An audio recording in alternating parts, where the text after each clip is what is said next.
자, 이어지는 시간입니다.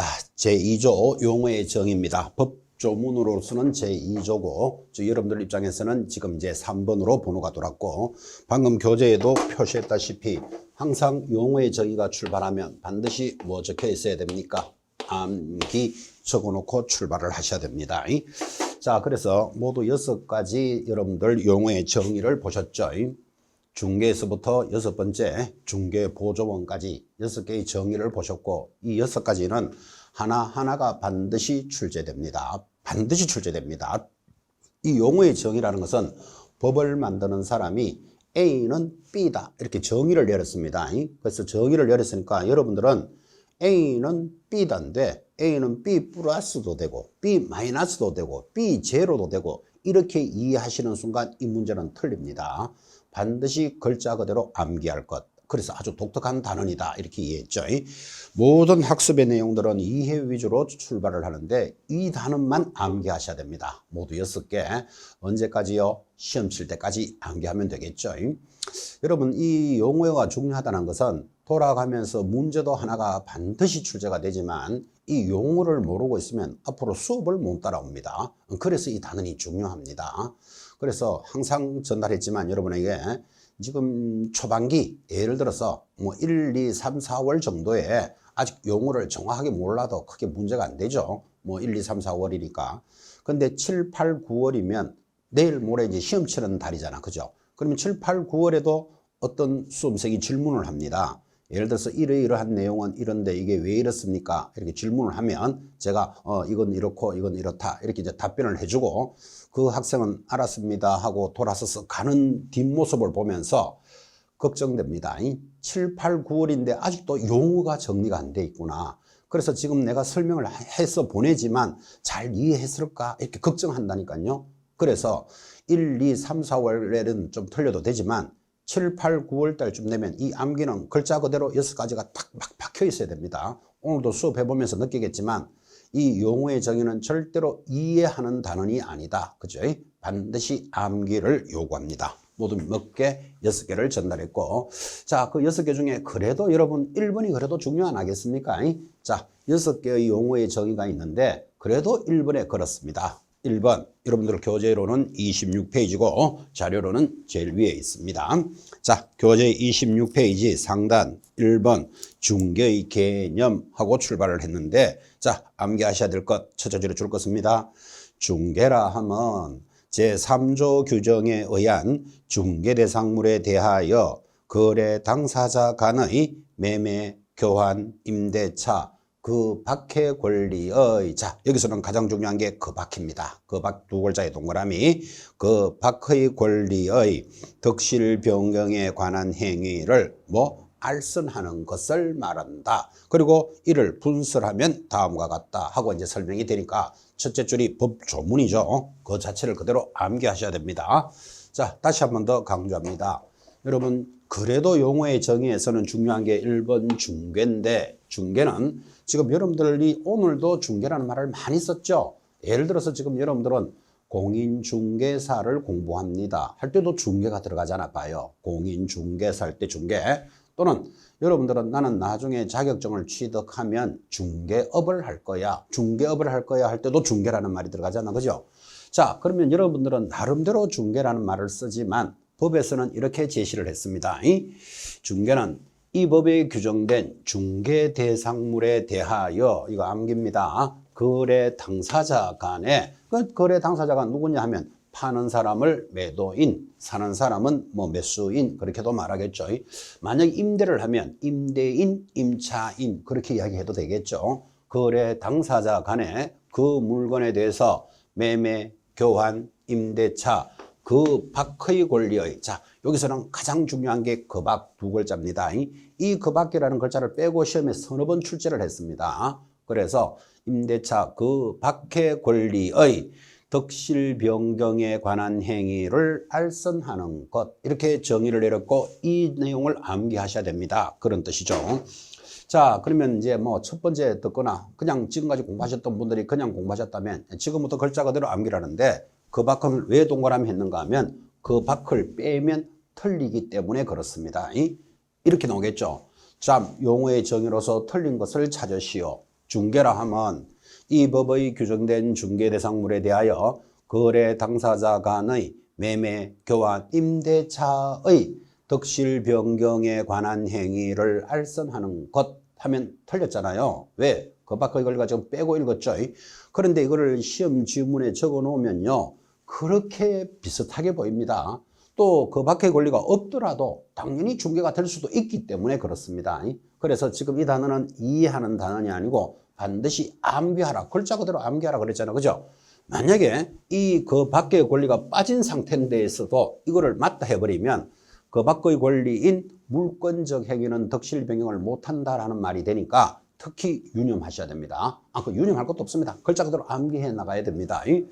자, 그러면 이제 이 중개에 대해서 교재는 설명을 했고 이것을 분설하면 해서 이제 하나하나, 그러니까 1. 중개대상물 내려가면서 큰 2번 거래 당사자, 3. 매매, 교환, 임대차, 그 밖의 권리의 덕실 변경, 그리고 끝에 4번 알선하는 것이다. 이렇게 나누어서 설명을 하는데 그 지문 1, 2, 3, 4가 하나하나가 전부 다 시험 문제입니다, 이게. 그래서 가장 중개가 중요합니다. 앞으로 이 중개에 대해서는 여러분에게 이제 계속 그림으로 전달을 많이 할 겁니다. 자, 이 그림.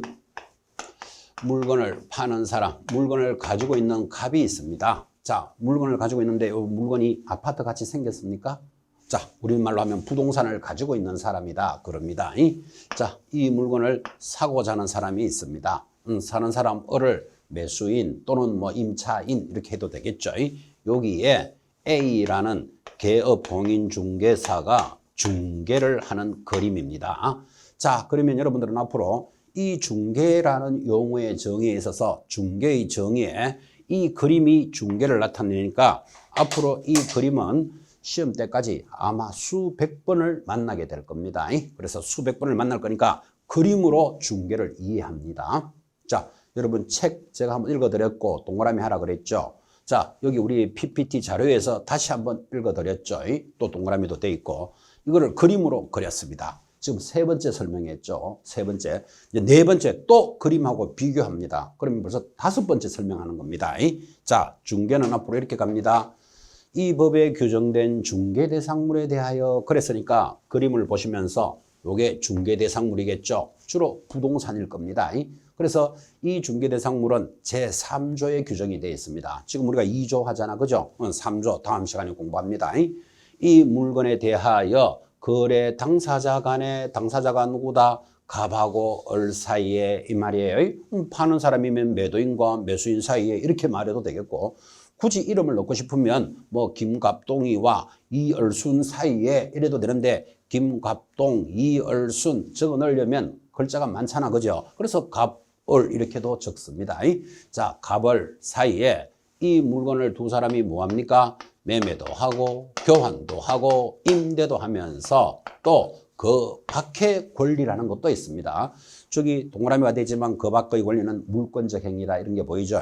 그 밖의 권리에 대해서 덕실 변경에 관한 행위를, 자, 덕하는 표현은 무엇을 얻는 것을 덕이라 하잖아요. 내가 잃으면 실하겠죠. 내가 얻으면 저 사람은 잃으니까 이 덕실이 변경하는 것을 이렇게 알선해 주는 게 중개인데, 자, 매수자가 대금을 납부합니다. 이 아파트가 5억이라고 치고 매매를 하려면 5억이라는 대금을 지급하면 이 사람의 소유권, 아파트 소유권이 이렇게 넘어오니까 소유권이라는 권리가 덕실이 서로 바뀌고 있죠. 변경하는 것을 이렇게 알선해 주는 게 중개다. 그래서 이렇게 알선을 해주고 이 개업 공인중개사 뭐 받습니까? 중개수수료, 중개보수를 받게 되겠죠. 그래서 이런 행위를 알선해 주는 것, 이렇게 해서 여러분 용어의 정의 암기하되 중개는 중요하기 때문에 그림으로도 많이 본다. 지금 그 이야기를 하고 있는 겁니다. 자, 그림 한번 보셨고 다시 교재로 돌아가서 자, 이제 분수를 하니까 상단에 1번 그 법 3조에 대한 중개대상물에 대하여 그랬으니까 중개대상물을 살짝 설명해 줍니다. 곧 이제 3조에서 수업을 하겠지만 여러분 1번의 셋째 줄에 보시면 지금 보고 계십니까? 상단 1번의 셋째 줄 토지, 건축물 그 밖에 이렇게 나가잖아요. 토지, 동그라미, 건축물 동그라미, 그리고 바로 밑에 그 밖에 시행령에서 결정하고 있는 준부동산으로서 임목 동그라미, 광업재단 동그라미, 공장재단 동그라미. 그래서 모두 몇 개? 5개를 동그라미 한 거죠. 요게 중개대상물입니다. 자, 토지, 건물, 그 다음에 임목, 광업재단, 공장재단을 중개대상물이라 하니까 그 물건에 대하여 지금 그렇게 설명했죠. 거래 당사자 간에 했으니까 첫째 줄 역시 그림을 보시면서 당사자라는 것은 2명 이상이 상호 대가적인 쌍무관계를 유지하는 자로서 자, 둘째 줄에 권리를 이전하는 자, 파는 자를 매도인, 임대인이라 한다. 그렇게 설명하고 있습니다. 바로 셋째 줄에 보시면 취득하는 자를 매수인, 임차인, 이 사람이 당사자다 이 말이에요. 당사자 사이에 법률 행위를 진행하는데 이런 매도인, 매수인이 뭐를 한다? 내려가면 큰 3번 매매, 교환, 임대차 그 밖의 권리의 덕실 변경을 알선하는데 자, 여기 있는 매매, 교환, 임대차 그 밖의 권리가 중요하다 그랬잖아. 그죠? 빠지면 안 되는데 여기 매매, 교환, 임대차를 여러분들은 채권 이렇게 한번 적어 보시기 바랍니다. 자, 지금 막 첫 수업을 시작하는데 채권, 물권 이런 말이 좀 어렵습니다. 자, 좀 어렵지만 그래도 이제 앞으로 많이 듣게 될 거니까 사람과 사람 사이에 이르다는 것을 채권적 행위다 그럽니다. 그러면 채권적 행위와 그 밖의 권리의 그럼 채권 말고 뭐가 또 있다 이 말이잖아. 그죠? 그래서 그 밖의 권리를 우리는 물권이다 이렇게 말합니다. 그럼 이렇게 해도 되지요. 채권과 물권적 행위를 덕실 변경한다 이렇게 말해도 되겠지. 그죠? 채권 하는 말도 하나 들어보시고 그래서 매매, 교환, 임대차는 사람과 사람 사이에 매매, 매수인과 매도인 사이에 일어나잖아요. 그래서 사람과 사람 사이에 일어나는 이런 채권적 행위와 그 밖의 권리로서 그럼 채권 말고 뭔가 있으니까 그 밖의 물권을 말하는 거예요. 채권과 물권적 행위의 제일 밑에 알선하는 것 이렇게 해서 이제 하나씩 알선하는 게 소개하는 것이다 이렇게 이해하시면 되겠죠. 자, 그래서 이제 중개라는 용어를 법조문을 암기하셔야 됩니다 라고 전달했고 이 법조문에 대해서 그것들을 하나, 둘, 셋, 네 가지로 좀 설명을 해준 거예요. 가볍게 보시면 됩니다. 자, 넘어가면 교재 27페이지 상단에 2번 중개행위의 성격이라는 말이 나타납니다. 아, 요거 별표입니다. 이 중개행위의 성격이라는 것은 자, 이게 중개라는 게 무슨 뜻이냐? 이런 이야기인데 여기에는 민법적인 요소가 많이 섞여 있습니다. 그래서 여러분들이 좀 어렵지만 자, 초반기 수업은 좀 어렵더라도 잘 들어줍니다. 이게 잘 들어주면 그 다음부터는 민법 시간에 또 부동산 공법 또는 등기법, 지적법, 세법 시간에도 이 말들을 계속 합니다. 법률행위 이런 말들을. 그러니까 처음 들을 때 살짝 어렵다라고 생각하시더라도 여러분 초반기 수업은 한두 달은 죽었다 이렇게 생각하고 자꾸 들어주시면 돼. 그러면 과목별로 그 내용이 계속 돌아갑니다. 법이라는 글자는 법이 계속 돌아가기 때문에 그래요. 자, 그래서 살짝 어렵지만 상단에 2번 별표하시고 첫째 줄 개공사의 중개행위는 중개의뢰인의 단순한 사자의 줄 한번 꺼볼까요? 신부름꾼입니다. 대리인으로서의 행위가 아니며까지 줄 꺼놓으셔야 돼요. 그래서 사자나 대리인의 행위가 아니며 중개대상물에 대한 당사자 간의 계약을 성립시켜주기 위하여 각종 정보라든지 자료의 제공, 권리 분석, 현장 안내 등을 하는 독자적 입장에서 자, 줄 한번 꺼봅시다. 독자적 입장에서 행하는 보조적 사실행위까지 줄 꺼놓고 성격을 가지고 있다. 이렇게 진행을 했습니다. 자, 말이 조금 쉽지는 않죠. 그렇지만 어려운 내용도 아닙니다. 지금 무슨 이야기를 하는가 하면 여러분 중개는 사실행위다. 지금 이야기를 한 겁니다. 사실행위다. 해줄 것이요. 그럼 중개를 왜 하는데요? 하니까 중개는 매매, 교환, 임대차를 하려고 한다 그랬잖아. 그죠? 그래, 이를 우리는 뭐라고 부른다? 법률행위라고 부른다니까요. 그죠? 자, 그러니까 여러분들이 이제 뭐는 사실행위, 뭐는 법률행위 이제 이렇게 들어오니까 좀 어렵게 보인다. 제가 그랬고. 그렇지만 어렵게 보일 뿐이지 앞으로 여러분들은 이 수업을 하면 도사됩니다. 도사. 과목별로 다 나오기 때문에. 그죠? 그래서 과목별로 다 나오기 때문에 절대 어려워하지 마시고 이제 막 수업할 때는 한번 들어주는데 잘 의미를 갖는 거예요. 자, 중개는 무슨 행위? 사실행위. 중개의 대상은 법률행위를 대상으로 하는 성격이다. 지금 이런 말을 했잖아. 그죠? 그래서 중개는 사자나 대리인의 행위가 아니다. 대리인의 행위가 아니다. 이 말도 의미가 있는 거죠. 여러분 민법에서 사자 하면 심부름꾼하고 배우게 됩니다. 옛날 나라와 나라 사이에서 심부름을 하던 사람을 사신이라 한다. 들어보셨나요? 나라와 나라 사이에 심부름을 한 자 사신. 지금은 이제 사자 이런 말은 안 하죠. 사신. 이제 지금 외교관 뭐 이렇게 부르겠죠. 그래서 어떤 심부름을 하는 행위가 사자고 그 사람의 법률 행위를 대신해 주는 게 대리인인데 지금 중개는 이 매도인이나 매수인의 심부름꾼으로서 집을 팔아주는 사람이 아니다 이 말이에요. 또 개공사가 이 집을 팔고 사는데 대리하는 사람도 아닙니다. 중개하는 사람이지. 그죠? 대리인은 법률적인 책임을 가지고 있습니다. 그래서 앞으로 여러분들은 법률적인 책임은 본인에게 있고 막 이런 말들을 듣게 될 거예요. 그래서 중개는 사자와 대리인의 행위 다 하고 시험에 들어오면 X 그거 할 준비하는 거예요. 사자도 아니고 대리인도 아니다. 그럼 사자도 아니고 대리인도 아니면 무슨 행위인데 사실행위라니까요. 그것도 뭐라고요? 독자적 사실행위이다. 여러분 이 중개를 할 때 집을 사고 파는데 개공사 반드시 팔아야 된다. 팔아줘도 되고 안 팔아줘도 되고. 답은 팔아줘도 되고 안 팔아줘도 됩니다. 너무나 잘 알다시피 반드시 팔아줘야 된다. 그런 법은 없잖아. 그죠? 팔아주면 좋고 수수료 나오니까 안 팔아준다고 교도소 간다 이런 말도 없다니까요. 그래서 그것을 독자적 행위다.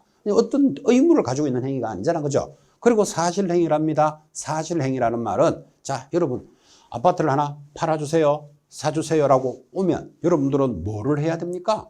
최소한 물건에 가서 한번 확인해 봐야 되겠죠. 이 물건이 20층 중에 12층에 있는 아파트로서 지하철하고 몇 미터 거리에 있고 가격은 얼마면서 하면서 이 물건에 대해서 파악을 해서 매수자에게 잘 설명을 해야 사든지 말든지 하겠지. 그래서 물건을 확인하고 설명해 주는 행위, 그걸 우리는 사실행위다 이렇게 부릅니다. 자, 그럼 이제 이런 사실행위를 왜 하지요? 법률행위를 하려고. 법률행위가 한마디로 계약이에요. 그래서 자 여러분들은 나는 저 사람하고 계약을 했다. 그러면 편안하게 알아들었죠. 계약했대. 그죠? 또 계약이 깨졌대. 무슨 말인지 알아들으셨죠? 근데 민법은 계약이 깨졌다 이런 말을 하지 않는다니까요. 법률 행위가 성립되었다 이렇게 말합니다. 자, 그럼 요거 하나 배울 거 있겠죠? 앞으로 법률 행위가 탁 들어오면 여러분들은 뭐를 생각한다? 저절로 계약 이렇게 딱 갖다 붙이셔야 돼. 이렇게 법률 행위를 계약하고 딱 붙이기만 하면 법률의 사실, 법률의 요건이라는 추상적인 용어를 구분할 수 있을 겁니다. 자, 그러니까 그런 것들이 이제 추상적인 용어가 힘들어. 특히 처음 공부하신 분은 더욱이 힘드니까 민법의 총칙편 첫 장에 탁 넘기면 나오는 단어이기 때문에 여러분 이거 하나를 기억하는 겁니다. 뭐 법률 행위 이꼴 계약 이렇게 기억하시면 된다고. 요렇게만 돼 있더라도 앞으로 여러분은 공인중개사 공부할 때 굉장히 편하다는 걸 느끼게 될 겁니다. 왜 우리가 그렇잖아요. 졸고 있는 학생이 있습니다. 그러면 쿡 찌르면서 이는 이렇게 하고 쿡 찌르면 그 졸던 학생이 눈 뜨면서 사 이렇게 대답하겠죠. 자, 졸고 있는 학생에게 쿡 찌르면서 2, 3은 이러면 6 이렇게 대답하겠죠. 그렇게 기억하셔야 돼. 법률행위 하면 저절로 뭐 계약 이렇게 기억하시라고요. 1년 동안 공부가 편해질 겁니다. 자, 그러면 법률행위는 계약인데 계약이 뭐다? 여기 있잖아. 매매, 교환, 임대차 이런 것들을 계약이라 한다니까요. 자, 그러면 중개를 하는 성격은 뭐 사실행위다. 그죠? 물건을 확인하고 설명해 주는 행위. 중개를 왜 합니까? 계약을 하려고 중개를 하잖아. 계약을 하려고 중개하니까 법률행위를 대상으로 한다. 지금 그렇게 교재가 수록이 되어 있는 겁니다. 그래서 여러분들은 한 번은 사실행위, 한 번은 법률행위 이런 게 들어오니까 시험 문제에서도 요거를 반대로 돌릴 수 있겠지. 중개는 법률행위, X. 중개의 대상은 사실행위를 대상으로 한다면 X 찾아내겠습니까? 자, 그래서 그 단원을 준비한 거예요. 중개 자체는 독자적 사실행위다. 왜? 해도 되고 안 해도 되는 행위다. 그죠? 의무가 없잖아. 그죠? 그런데 왜 중개를 합니까? 매매, 교환, 임대차를 하려고. 이를 뭐라 불렀다? 계약을 하려고. 계약을 다른 말로 뭐? 법률행위. 이렇게 연결을 해야 됩니다. 그래서 법률행위 하면 계약. 계약하면 뭐? 매매, 교환, 임대차. 요렇게만 여러분이 탁 붙어 있더라도 1년 동안 공인중개사 공부가 수월해집니다. 우리 과목뿐만 아니라 타 과목에서도 연결될 겁니다. 그래서 자, 중개 대상은 법률행위를 대상으로 합니다. 교재 한 장 넘기시니까 교재 28페이지. 자, 중개라는 것에 대해서 이렇게 공부를 하는데 중개의 유형이 이렇게 나타납니다. 중개의 유형을 우리는 다른 말로 중개의 종류다 그러는 거예요. 자, 이렇게 중개하는 용어와 그림을 보고 계시는데 이런 중개가 여러 종류가 있다니까요. 자, 1번 지시중개와 2번 내려가면 참여중개로 나누어진다. 교재 28페이지 보고 있습니까? 자, 보고 있으니까 줄이나 하나 끄시기 바랍니다. 지시중개 밑줄 그리고 2번 참여중개 밑줄. 무슨 뜻인가 하면 지금 여기 개업공인중개사가 개입이 돼 있죠. 개입이 돼 있으면 우리는 참여중개 그래 대답하는 거예요. 그런데 개입이 되지 않고도 부동산을 중개하는 것을 지시중개 그럽니다. 여러분 이런 거 본 적 있습니까? 자, 우리 중개사무소 앞에 가보시면 이런 메모지에 부동산 사진이 찍혀 있고 뭐 방 4개, 거실, 욕실 있음, 생각 있는 분은 연락을 주세요. 이렇게 부동산 거래하는 거 보신 적 있습니까? 자, 이런 메모지는 개공사가 개입이 안 돼 있고 지시, 이 물건을 팔겠다고 지시하니까 정보를 제공하는 중개다. 그런 뜻이에요. 자, 다시 정리하면 개공사가 개입이 돼 있으면 참여중개. 이런 식으로 개공사가 개입이 돼 있지 않으면 지시중개, 이렇게 중개를 구분한다 이런 뜻이에요. 자, 여기서 여러분들이 볼 것, 지금 밖에 나가면 개업공인중개사가 하는 중개는 전부 다 무슨 중개다? 참여중개다. 그렇게 기억하시면 되겠지. 개공사가 개입이 돼 있죠. 그래서 중개를 그렇게 구분을 합니다. 자, 내려가면 2번. 요 2번은 살짝 중요합니다. 자, 2번에다가 별표 딱 찍으시고 개공사의 의무 정도에 따라서 중개를 이렇게 구분합니다. 1. 일방적 중개 밑줄. 내려가면 2번 쌍방적 중개 밑줄. 자, 의무에 따라서 한다 그랬잖아요. 자, 여러분 보시다시피 여기 갑이 아파트를 팔아주세요 하면 개공사 반드시 팔아줘야 될 의무가 있다 없다? 하나 사주세요 하면 반드시 사줄 의무 있다 없다? 의무 없잖아. 사주면 좋고 수수료 받으니까. 안 사줬다고 교도소 보내는 거 없다 그랬잖아요. 그래서 의무가 없으면 일방적 중개다 이렇게 말한다고요. 그러면 여러분들은 아예 거기 2번 1번 일방적 중개 밑줄 끄셨죠. 옆에다가 의무 X 표시하시기 바랍니다. 의무가 없는 것. 그러면 반대말로 의무가 있으면 내려가면 2번 쌍방적 중개라고 합니다. 자, 쌍방적 중개 갈로 열고 의무 동그라미 그렇게 표시하면 되겠죠. 자, 지금 밖에 나가면 아파트를 팔아주세요, 사주세요라는 중개는 거의 99%가 일방적 중개죠. 그런데 가끔 서로 간의 의무를 가지고 한 사람한테만 팔아달라고 하면 이 사람 반드시 팔아줘야 될 의무를 가지는 전속 중개계약에 대해서도 공부를 하게 됩니다. 쌍방적 중개도 있다 이 말이에요. 자, 그래서 거기 우리 교재에도 거기 나타나죠. 거기 2번에 보시면 쌍방적 중개. 자, 개공사는 의뢰인에 대해서 적극적으로 업무를 수행해야 될 의무를 부담하고 이에 대하여 의뢰인도 자, 중개가 이루어지면 반대급부인 보수의 직업 의무를 지닌 중개의 형태로서 상사중개가 쌍방적 중개에 해당하는데 뭐 상사중개 이런 말이 좀 어렵더라도 그냥 가볍게 보시면 됩니다. 현행 공인중개사법의 중개는 일방적 중개의 의미한다고 볼 수 있다. 그래서 현장에서 일어나는 지금 중개는 거의 다 일방적 중개다. 지금 그 이야기를 전달했죠. 자, 가볍게 확인합니다. 중개의 종류, 의무가 있으면 쌍방적 중개, 의무가 없이 진행되면 일방적 중개였다. 3번 내려가면 중개행위 대상에 따라서는 1. 상사중개와 넘어가시면 2. 민사중개로 구분하는데 이 상사와 민사, 이 말 굉장히 어렵습니다. 지금 이 단어는 중개의 종류를 공부하고 있는데 중개 자체가 중요하지. 그 종류는 그 하부 내용이잖아. 그죠? 그러면 이 하부 내용에 대해서 상사와 민사를 설명하려면 한 30분 걸리는데 30분이나 설명을 하고도 나온다는 보장도 없는 걸 붙들고 있을 이유가 없죠. 여러분 그렇게 어렵게 공부해야 될 이유가 없잖아. 그죠? 그래서 상사중개와 민사중개로 구분하는데 거기 교재 29페이지 상단에 민사중개에 가보시면 첫째 줄에 상행위가 아닌 사인간의 민사상 법률 행위를 중개하는 것으로서 옆에 뭐 부동산 중개하는 거 찾았습니까? 거기 동그라미 딱 찍습니다. 자, 우리가 하는 중개는 무슨 중개다? 부동산 중개죠. 그럼 부동산 중개는 무슨 중개? 민사 중개. 그러면 끝난다 이 말이에요. 지금 상사와 민사가 뭐길래요? 이렇게 설명하는 것보다는 부동산에 관련되는 중개는 무슨 중개? 민사중개 딱 찍으면 끝납니다.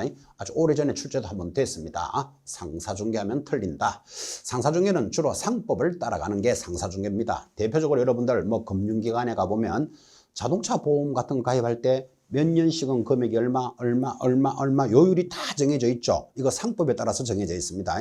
그래서 자동차 보험 중개 이런 것들이 대표적인 상사 중개라면 우리가 하고 있는 부동산 중개는 무슨 중개? 민사 중개. 그렇게 정리를 합니다.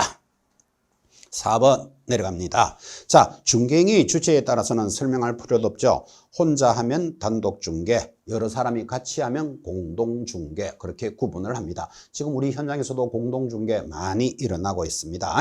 5번도 뭐 큰 설명할 필요 없다. 중개 대상물이 국내에 있으면 국내 중개, 국제중개, 외국에 있으면 국제중개인데 우리 공인중개사법은 국내법이다 들으셨죠? 그리고 국제중개하고는 관계없어요. 국내에 있는 물건만 중개한다. 그러면 끝났고.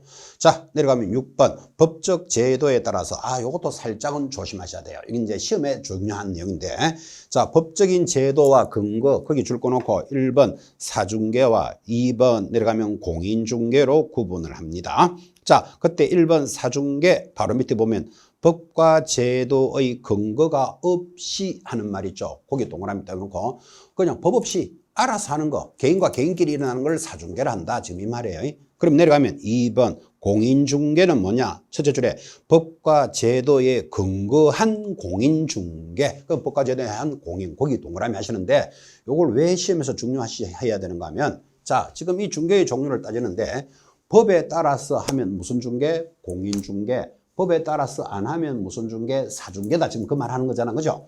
지금 밖에 나가면 중개사무소에 개업 공인중개사들이 중개를 하는 것은 공인중개일까요? 사중개일까요? 지금 현장에서 일어나는 중개사무소에서 일어나는 거 전부 법 따라합니다. 공인중개입니다. 수수료 얼마 받아야 됩니다. 어떻게 확인설명서 작성해야 됩니다. 법에 따라서 진행을 하잖아. 그죠? 그래서 지금 현장에서 일어나는 건 전부 다 공인중개예요. 그런데 사중개가 위반이다 하면 틀린다. 이거를 지금 설명하는 거예요. 사중개, 개인과 개인. 지금 공부하고 계시는 여러분들은 공인중개사 자격증이 없죠. 자격증이 없으시니까 이거 공부하고 있잖아, 지금. 그죠? 그러면 공인중개사 자격증이 없는 여러분들이 개인이 만약에 자기 집이나 옆집을 친구한테 중개 소개해 줍니다. 예를 들어서 뭐 이런 거겠죠. 친구가 우리 아파트 놀러 왔어. 그러니까 이제 잘 놀러 가면서 친구가 뭐라고 이야기하는가 하면 야, 이 동네 아파트가 참 좋구나. 혹시 옆에 집이 하나 비거든. 나한테 소개 좀 해줄래? 친구가 그렇게 말할 수 있겠죠. 소개해 줄래? 이 말이 중개해 줄래? 이 말이에요. 그래서 친구가 알았다 하고 그 친구는 돌아갔는데 한 달쯤 있으니까 옆집이 이사 간대요. 이사 가야 될 일이 있대요. 그래요. 내 친구가 이 아파트 이사 오고 싶은데 내가 한번 소개해 드릴게요. 할 수 있겠죠. 그래서 친구한테 소개를 했고 친구가 와서 거래를 잘해서 이사를 들어왔어요. 이사 돌아놓고는 이제 네가 좋은 아파트를 소개해줘서 고맙다 하고 쌀을 한 가마니 턱 갖다 줍니다. 왜? 대가를 갖다 준다 이 말이에요. 그래서 여러분들은 쌀보다는 돈이 좋은데 라고 생각할 수 있겠지만 어쨌든 중개를 하고 그것에 대해서 대가까지 받았잖아. 이거 위반입니까? 아닙니까? 지금 제가 이야기하고 있는 거 이거 위반입니까? 아니지. 친구들끼리 일어날 수 있는 이야기잖아. 중개해주고 대가를 받아도 되잖아. 그죠? 그래서 이런 개인과 개인이 일어나는 것을 사중개라고 이거를 위반이라 하면 안 된다고. 법에 근거 없이 그냥 일어나는 거다. 이런 뜻이잖아. 그죠? 그래서 우리 그 교재 제일 하단에 보시면 주에다가 달아놨죠. 제일 밑에 3번. 29페이지 제일 하단입니다. 일반인이 법정 중개대상 업무를 중개하면 처벌의 대상이 된다 하면 틀린다니까요. 여러분 아파트 중개대상물이지만 중개도 되잖아. 지금 방금 설명했잖아. 그죠? 그런데 이런 중개를 해주고 대가를 받는 것을 날이면 날마다 하게 되면 이제는 중개업으로 접어듭니다. 그 중개업이 되면 위반이 되는 거예요. 그래서 주의하셔야 돼. 사중개는 위반된 행위가 아니고 법률에 따라서 하지 않을 뿐이다. 그 뜻이에요. 그래서 이거 조심하셔야 된다고요. 법률에 따라서 하는 걸 뭐라고 부른다? 공인중개. 이렇게 중개를 구분했습니다. 자, 그래서 중개라는 내용 하나에 대해서 자, 용어도 중요하겠지만 중개의 종류는요. 또 중개의 성격은 어떻게 됩니까? 까지를 지금 전달하고 있는 겁니다. 중요한 것들이 몇 개 좀 보였죠. 중개는 사실행위다. 그 다음에 중개의 대상은 법률행위. 그런 거 좀 주의하셔야 되고 또 중개의 종류가 여러 가지가 있는데 의무가 없으면 일방적 중개, 의무가 있으면 쌍방적 중개를 한다. 그 다음 우리 부동산 중개는 상사중개가 아닌 민사중개다. 이런 것들이 좀 중요합니다. 그리고 사중개는 위반이다 하면 틀린다. 이런 것들을 익히셔야 돼요. 법률에 따라서 하는 게 공인중개고 법률에 따라서 하지 않으면 사중개인데 사중개를 위반이라고 할 수는 없다. 그런 개념도 익혀나가셔야 됩니다. 이제 앞으로 이 수업을 계속하면서 이제 그런 의미들을 익혀나갈 겁니다. 자, 이제 교재 30페이지로 접어들면 두 번째 정의 중개업에 대해서 제시를 합니다. 당연히 중개업 암기해야 된다 그랬죠. 여러분 어쩌면 6개의 용어가 다 중요한데 그래도 1번에 중개를 걸었으니까 1번이 그래도 중요할 겁니다. 제일 머리에 걸었으니까 시험에 제일 많이 나오는 것은 중개업이 시험에 제일 많이 나옵니다. 결국은 용어의 정의는 다 중요한데 지금 시험에 가장 많이 나오는 게 중개업이라는 단어를 공부하고 있습니다. 자, 이 중개업은 여러분한테 암기를 시키려고요. 어느 정도로 단순하게 수업을 하는가 하면 자, 중개업은 글자가 3글자잖아. 중개업. 그러니까 조건이 3가지다를 반드시 잡으셔야 돼. 그래서 중개업은 암기할 때 글자가 3개죠. 중개업. 조건이 뭐? 3가지. 그렇게 암기하셔야 됩니다. 자, 교재 제일 위에 30페이지 상단입니다. 법조문 역시 줄 것이어야 됩니다. 암기죠. 제일 위에 중개업이라 하면 다른 사람의 의뢰에 의하여 일정한 보수를 받고 중개를 업으로 하는 것. 이를 법에서 중개업이라고 제시를 했습니다. 그래서 첫째 줄에 암기하시고 그것을 3가지로 분설했죠. 1번 다른 사람의 의뢰가 반드시 있어야 한다. 동그라미입니다. 조건 쭉 내려갑니다. 큰 2번 반드시 중개보수를 받아야 한다. 그 중개보수는 어떤 내용이다를 설명하고 있는데 지금은 조건만 보시면 되겠죠. 중개보수편 당연히 따로 공부합니다. 중개보수 동그라미. 그리고 넘어가면 31페이지 상단에 3번 중개를 업으로 해야 된다. 이 조건 3가지가 있어야 됩니다. 하고 지금 교재가 나누어서 설명을 하고 있죠. 자, 다시 중개업이라 하면 다른 사람의 의뢰가 반드시 있어야 됩니다. 이 의뢰라는 것이 하나 사주세요, 팔아주세요라는 의뢰고 우리는 이것을 나중에 중개계약이다 이렇게 공부를 합니다. 중개계약이 있고 반드시 보수를 받아야 돼. 그리고 3번째 이런 중개를 업으로 할 것을 중개업이라고 암기를 합니다. 2년 전에 이렇게 출제했습니다. 한 2, 3년 됐겠네요. 다음 용어로서 틀리는 것을 찾으시오 해놓고 중개업이란 다른 사람의 의뢰에 의해서 일정한 보수를 받고 중개를 업으로 하는 것이라고 배웠는데 틀리는 것을 찾으시오. 중개업이란 다른 사람의 의뢰에 의하여 중개를 업으로 하는 것 이렇게 나왔어요. OX, X 뭐가 빠졌죠? 보수가 빠졌죠. 지금 여러분들 이 수업을 하고 지금 그 내용을 전달하니까 보수가 빠졌네요가 바로 보일지 몰라도 설렁설렁 공부하신 분은요. 시험지 쫙 흘러가면 그렇게 매끄러운 말이 흘러갑니다. 다른 사람의 의뢰에 의하여 중개를 업으로 하는 것을 중개업이라고 한다 하면 틀린 데를 못 찾아낸다니까요. 그래서 이 단어를 이해하고 있으면 안 된다 그랬잖아요. 암기해야 된다. 그럼 암기는 있는 내용을 빼도 틀리지만 여러분 쓸데없는 걸 넣어도 틀립니다. 예를 들어서 중개업은 중개사무소를 갖추고 하면 X죠. 여기 중개사무소라는 말이 어디 있는데? 그런데 여러분이 혼자서 이해를 하시면요. 지금 밖에서 중개업을 하는 사람들은 모두 중개사무소 있다는 거 아시죠? 그 중개사무소를 갖추어 놓고 다른 사람의 의뢰 보수를 받고 중개를 업으로 하잖아요. 그러니까 중개사무소를 갖추고 하더라도 동그라미 하는 수험생이 50%는 발생합니다. 왜 그럴까요? 이해하고 있으니까 그런 거라. 그래서 이 단어는 이해하면 안 된다 그랬잖아. 글자 그대로 암기. 암기는 있는 그대로 있는 걸 빠뜨려도 틀리지만 쓸데없는 걸 넣어도 틀리는 거예요. 암기를 해야 되기 때문에. 그렇죠? 그래서 이 단어는 암기해야 된다라고 꼭 강조했고 중개사무소를 갖추고 하는 것도 틀리지만 등록을 하고 이런 문제도 너무너무 자주 나옵니다. 지금 오늘 첫 교시에 여러분들 신호등 한번 들으셨죠? 자유제로부터 출발한 규제가 중간에 어떻게 바뀌더라도 신고제, 허가제, 등록제로 규제하였습니다. 그래서 신호등을 기억하세요. 이런 수업을 했고 지금 중개업을 하는 사람들은 모두 뭐 하고 있다? 등록을 하고 영업을 합니다. 그 등록제니까. 그러니까 중개업이란 등록을 하고 이렇게 들어온다니까요. 다른 사람의 의뢰, 보수를 받고 중개를 업으로 하는 것 하면 맞다고 생각하는 사람이 90%입니다. 90%. 왜 그런가 하면 등록도 안 하고 이런 중개업을 하면 아까 무등록업자로 처벌받는다 그랬죠. 여러분 친구한테 아파트 소개해주고 한 번쯤 대가를 받는 것은 괜찮은데 그것을 날이면 날마다 하면 중개업이 된다니까요. 중개업이 되면 등록도 안 한 자가 중개업을 하면 우리는 무등록 중개업으로서 중개사법에서 가장 센 제재인 3년에 3천만 원에 해당됩니다. 무등록업자는. 그러니까 지금 현장에 있는 개공사들은 전부 다 뭐를 했을까요? 등록을 하고 영업하겠죠. 등록 안 하면 무등록업자가 되니까.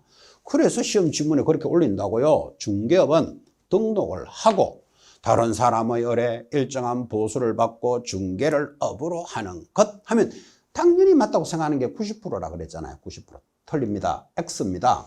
여기 등록이라는 조건은 중개업에 들어간다, 들어가지 않는다? 들어가지 않습니다.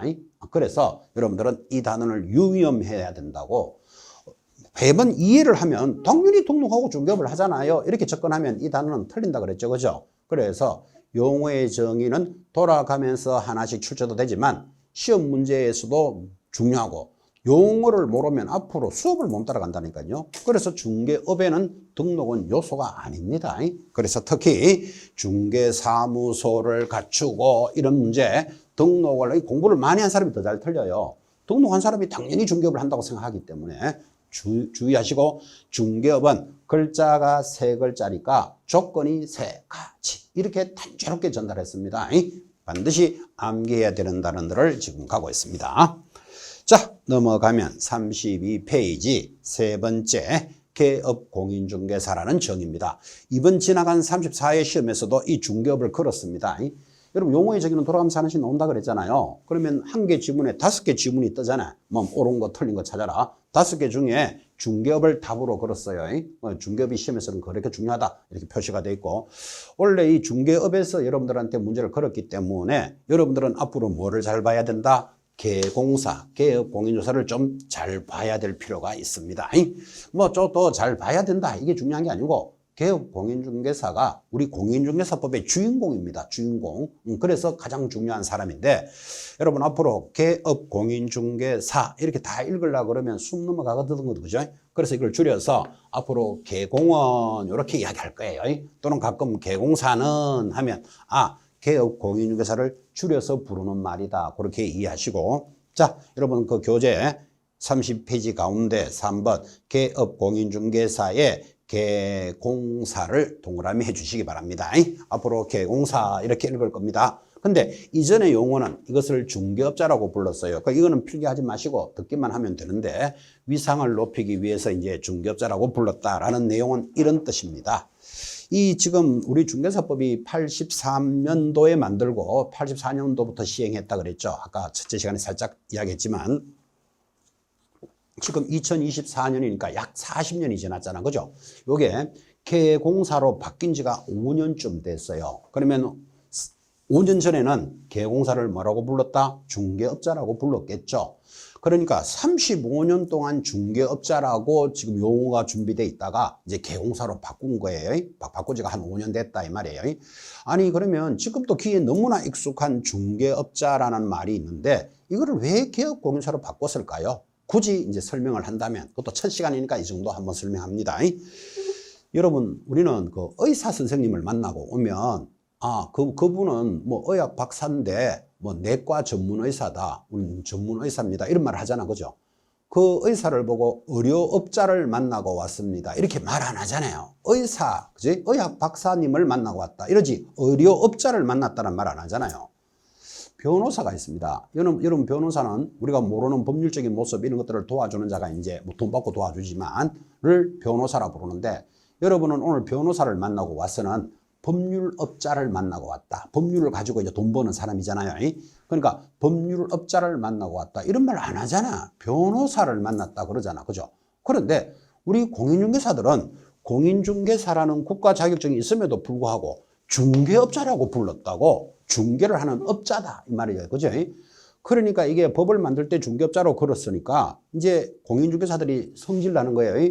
아니 의사 보고는 의료업자라 말하지 않고 변호사 보고는 법률업자다라고 말하지 않으면서 왜 우리도 공인중개사라는 자격이 있는데 중개업자라고 부르느냐. 그죠?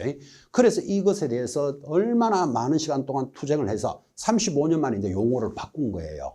뭐라고? 자격증 이름을 넣어서 개업공인중개사 이렇게 바뀐 거예요. 뭐 하려고? 위상을 높이기 위해서 그런 뜻이에요.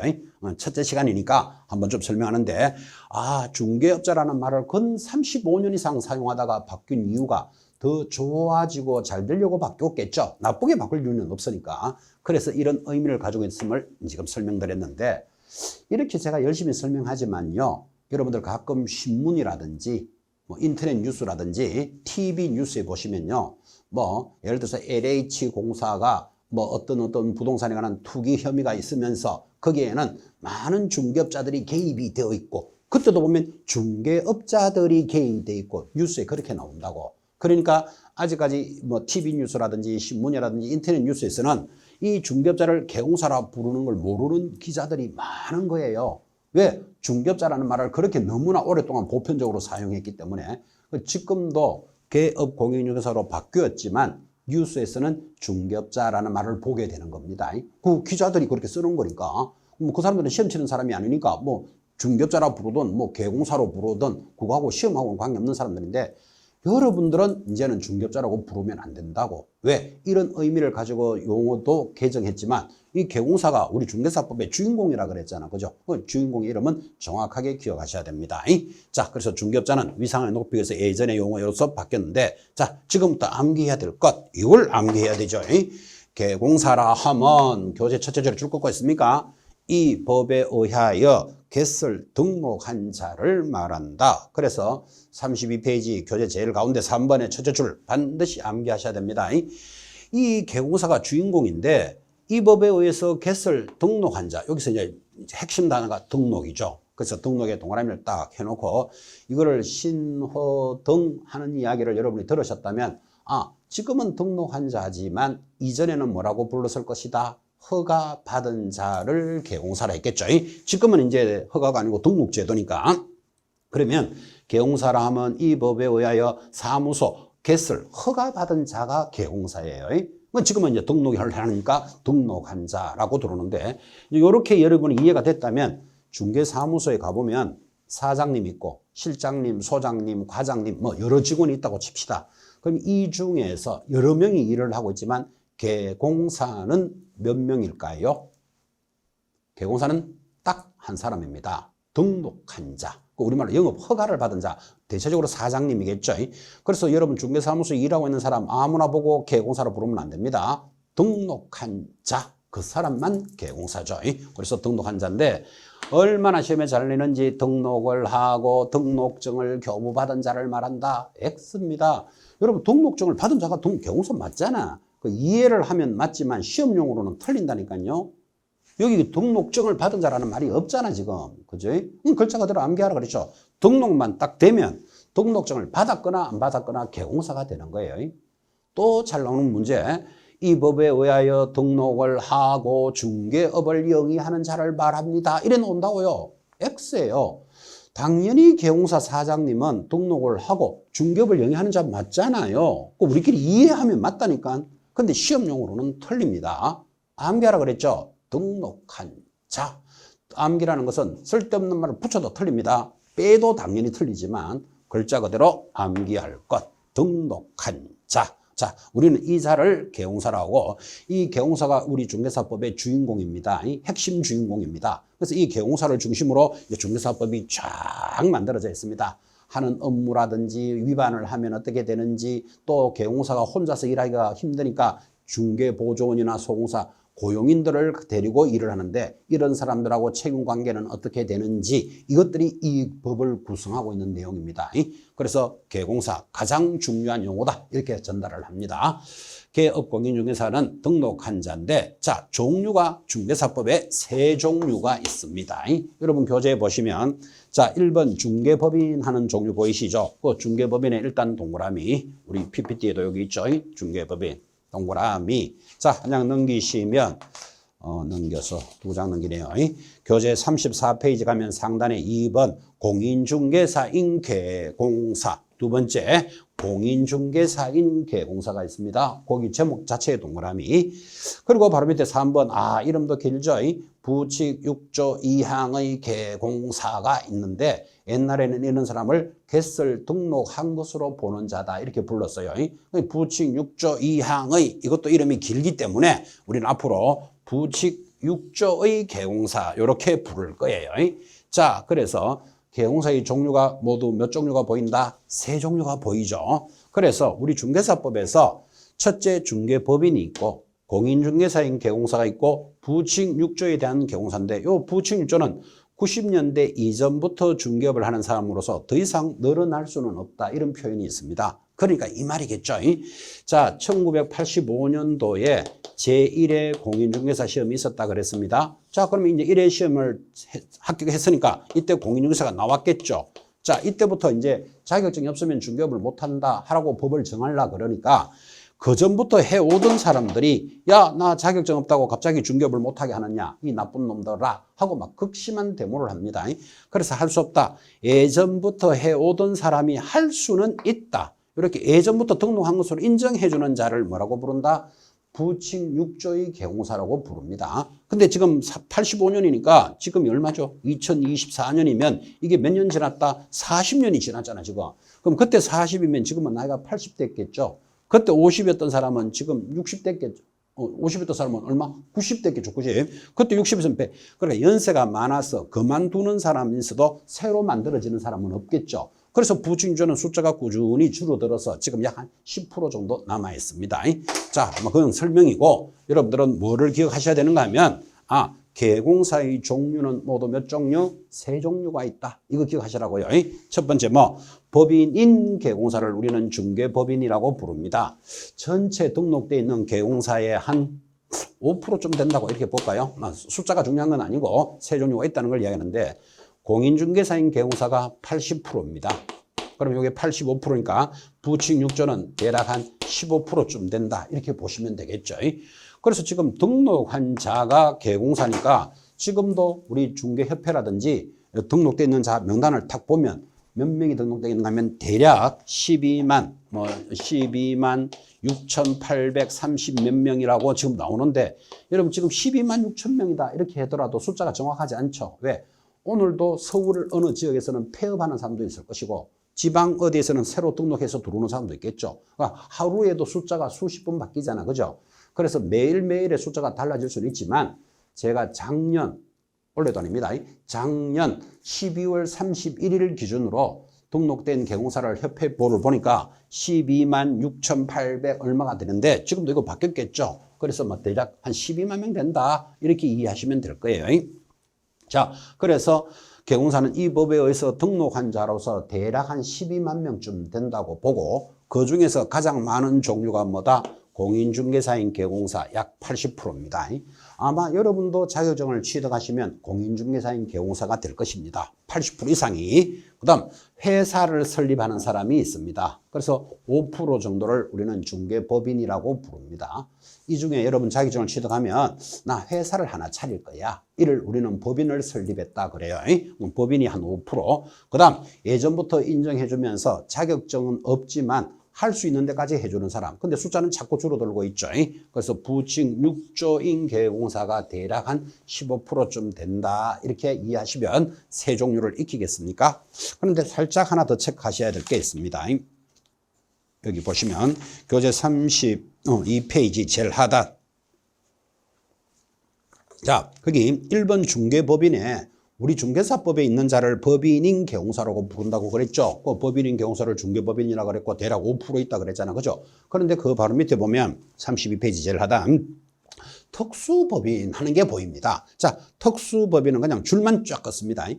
이 특수한 이런 말들이 탁 들어가면 수험생들은 중요하다고 느낀다고. 특수한, 꽃배기 뭐 이런 거 하면 우리나라 사람들 되게 좋아요. 명품, 짝퉁 막 이런 말 들어가면. 그런데 특수한이 다른 데서는 중요한지 모르지만 우리 중개사법에서는 특수법인 하면 절대로 중요 안 해요. 왜 절대로 중요하지 않는가 하면 자, 특수법인이 뭐냐 하니까 32페이지 자, 밑에서 넷째 줄에 줄이는 하나 끕시다. 공인중개사법이 아닌 다른 법률의 규정에 따라 중개업을 할 수 있는 법인, 그까지만 줄 것이기 바랍니다. 그래서 특수법인이 뭐라고요? 우리 중개사법을 따르지 않고 자기들 법에 따라서 중개업을 한대요. 그러면 중개사법을 따르지 않으니까 별로 중요한 사람은 아니잖아. 지금 그죠? 별로 중요하지 않는데 이게 특수라는 말이 붙으니까 긴장하고 있으면 안 된다 이 말이에요.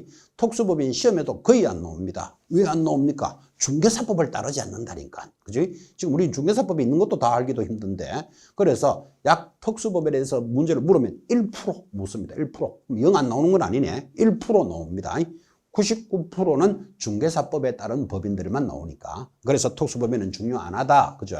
그래서 공인중개사법을 따르지 않는 자를 특수법인이라 하는데 뭐 그런 자들이 이런 자들이 있다. 이 정도는 한번 볼 필요가 있잖아. 그래서 한 장 넘기시면 33페이지 상단에 보니까 거기 상단에 종류 해놓고 기업, 신탁업자, 니은자산관리공사, 디귿, 지역농협협동조합, 리얼, 산림조합, 미연, 산업단지관리기관 뭐 이런 것들이 보이시죠? 그죠? 이거 절대로 암기할 필요 있다 없다? 없다. 중개사법을 안 따르는 자들이 이런 자들이 있다. 지금 이렇게 이야기하는 거예요. 그죠? 특수한 법인이고 자 여기서 가끔 그래도 시험을 한 번씩 묻는다면 그 디귿이 가끔씩 나와요. 그 디귿 정도는 한번 들어놓을 필요는 있어요. 자, 디귿 줄 것입시오. 지역농협협동조합을 줄여서 지협 이렇게 부를 거예요. 지역농협협동조합 다 부르려니까 숨 넘어가잖아 말이 그죠? 지협 해놓고 조합원을 대상으로 농지의 매매 임대차 교환을 하는 자가 지역농협이 특수법인에 들어가 있구나. 그리고 그거 하나 줄 것이었고 시험에 가끔 나오면 지역농협 이거 하나만 나옵니다. 다른 것들은 나오지 않습니다. 그러니까 그 머신탁업자니 뭔 이런 것들은 그냥 이렇게 가볍게 한번 들으시면 되고 자 바로 밑에 내려오면 동그라미 2번 특징이라고 돼 있죠. 그 읽거나 마나 이런 특수한 법인들이 하는 이런 특징이 있다. 이렇게 적어놨으니까 참고로 보시기 바랍니다. 중개사법을 따르지 않는 자니까 중개사법에 시험 나오는 건 아니라고. 그죠? 특징 했고. 자, 또 내려가니까 33페이지 제일 하단에 보면 우리가 공부해야 되는 중개법인과 특수법인의 비교해놓은 거 있죠. 거기 특수법인도 거기 비교표가 있는데 지금은 여러분들이 이제 특수법인까지 알아야 될 내용은 없지만 한 장 넘겨보시면 34페이지. 자, 34페이지 상단에 표가 넘어오는데 거기 위에서 두 번째 칸 기준 금액이라는 거 보이시죠? 이제 보정 설정 금액도 별도로 공부할 겁니다. 자, 나중에 배울 건데 그 기준 금액 제일 오른쪽에 보니까 다른 법률에 따라 중개업을 할 수 있는 자 지역농협은 얼마다? 2천만 원이다 하는 게 보이죠, 그죠? 가끔 시험에 그게 나와요. 그래서 여기 1% 나온다라고 이야기하는 거고 그거예요. 거기 지역농협은 얼마? 2천만 원만 동그라미 해놓으시기 바랍니다. 지금 이제 우리 기본서 과정이 출발했는데 지금 첫 시간 넘어가면서 이거 전부 다 암기해야 된다. 전부 다 이해해야 된다. 요구하지 않습니다. 여러분한테. 지금은 초창기 수업에서는 뭐가 중요하다더라. 뭐가 강조가 되더라. 이 정도만 느끼셔도 됩니다. 왜? 이 수업을 1년 동안 지금 여러분 계속 깔아갑니다. 깔아가니까 지금은 거기 동그라미 해놓고 지역농협은 한 2천만 원 가입한다는 게 있구나 정도만 기억하시면 되고 시험에 나오면 특수법인은 요 지역농협 하나만 출제합니다. 그래서 그 정도만 표시하실 것. 자, 그래서 교재 34페이지 하단 부칙 6조의 개공사까지 개공사의 종류, 세 종류를 공부하신 겁니다.